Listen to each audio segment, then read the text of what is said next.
আজ আমরা এসেছি উত্তরাখণ্ডের একটি ছোট্ট শহর ও পবিত্র তীর্থস্থান উখিমঠ। পাহাড়ের গায়ে গায়ে অসংখ্য ছোট ছোট বাড়ি, আর এই পাহাড়ের গায়ে রয়েছে বাবা ভোলেনাথের মন্দির। এই দেখুন, দূর থেকে চূড়া দেখা যাচ্ছে। এই হচ্ছে গেট।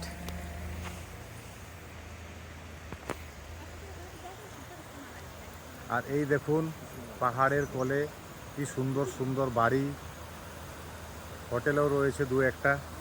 চলুন আমরা আস্তে আস্তে মন্দিরের দিকে যাওয়া যাক।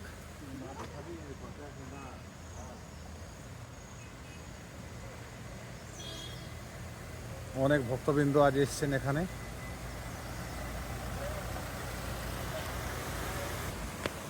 এগুলো হচ্ছে ভক্তবৃন্দদের থাকার জায়গা। হোটেলে রয়েছে, রেস্টুরেন্ট রয়েছে। এই যে বাবা ভোলেনাথের প্রসাদ এখান থেকে সংগ্রহ করা হয়। বেলফল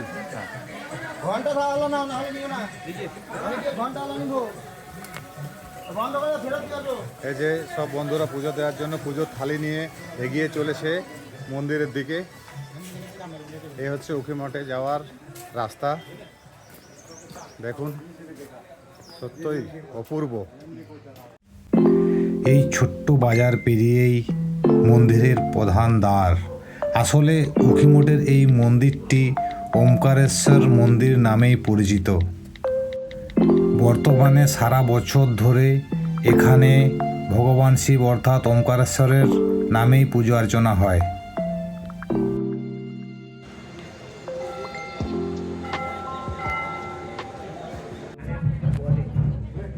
আজ আমরা চলে এসেছি উখিমঠে ভোলে বাবার মন্দিরে।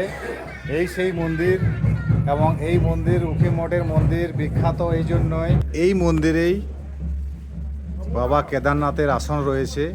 শীতকালে যখন কেদারনাথ মন্দিরে পুজো বন্ধ থাকে, ভাতৃ তৃতীয়ার পর বাবাকে এখানে নিয়ে এসে প্রতিস্থাপন করা হয়। আবার অক্ষয় তৃতীয়ার পর ভোলে বাবাকে এখান থেকে নিয়ে কেদারনাথ মন্দিরে নিয়ে যাওয়া হয়। কেবলমাত্র এখানকার পঞ্চকেদারের দুই কেদার অর্থাৎ বাবা কেদারনাথ ও মদ মহেশ্বর, এই দুই কেদারকেই শীতকালীন অর্থাৎ ভাতৃ তৃতীয়ার পর নিয়ে আসা হয়। আবার অক্ষয় তৃতীয়ার দিন এখান থেকে নিয়ে যাওয়া হয়।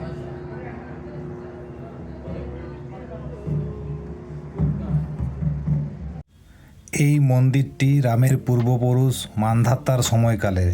রাজা মান্ধাত্তা এখানে ভগবান শিবের কঠোর তপস্যা করেছিলেন। তপস্যা শেষে ভগবান শিব ওমকার রূপে তার কাছে আবির্ভূত হয়েছিলেন, এবং তখন থেকে এই মন্দিরটি ওমকারেশ্বর মন্দির নামে পরিচিত।